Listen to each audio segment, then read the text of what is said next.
শুভেন্দু অধিকারীর মনোনয়ন, সেই মনোনয়নে গতকাল জমায়েত, স্লোগান যুদ্ধ।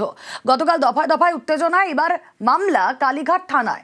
পুলিশের শতপ্রণোদিত মামলা, আলিপুর থানায় জোড়া মামলা কমিশনের। কথা বলবো, অমিত প্রতিনিধি রয়েছেন আমাদের সঙ্গে। অমিত,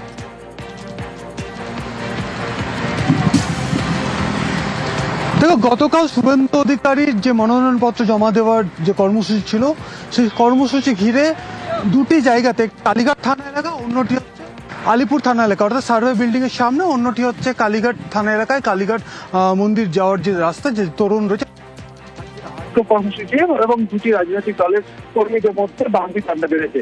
সেক্ষেত্রে নির্বাচন কমিশনের তরফে আলিপুর থানাতে একটি এমসিসি ভায়োলেশন, অর্থাৎ নির্বাচনী আচরণ বিধি ভায়োলেশনের একটি অভিযোগ করা হয়। সেটি করা হয়েছে যে কি কারণে, সেটি হচ্ছে এখানে পূর্ব ঘোষিত ছিল বিজেপির, সেখানে বিজেপির যেখানে কর্মসূচি, সেখানে অন্য একটি রাজনৈতিক দল কিভাবে সেখানে জমায়েত করলো, এমনটা কিন্তু অভিযোগ রয়েছে নির্বাচন কমিশনের অভিযোগে।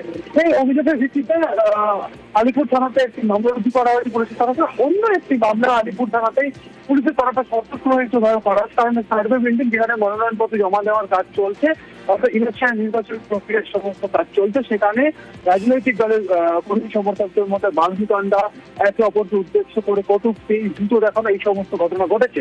সেক্ষেত্রে পুলিশের তরফে একটি সৌমোটো মামলা করা হয়েছে, অর্থাৎ আলিপুর থানার দুটো মামলা হয়েছে। অন্যদিকে কালীঘাট থানা এলাকাতেও যখন মিছিল বা বিজেপির কর্মী সমর্থকরা যখন মনোনয়নপত্র জমা দেওয়ার যে কর্মসূচি ছিল, যখন তারা মিছিল করে যাচ্ছিলেন, সেই সময় সেখানেও অপর একটি রাজনৈতিক দলের তরফে সেখানে জমায়েত করা হয় এবং দুই রাজনৈতিক দলের মধ্যে কিন্তু বালুকাণ্ড করে একে অপরকে স্লোগান করতে থাকে।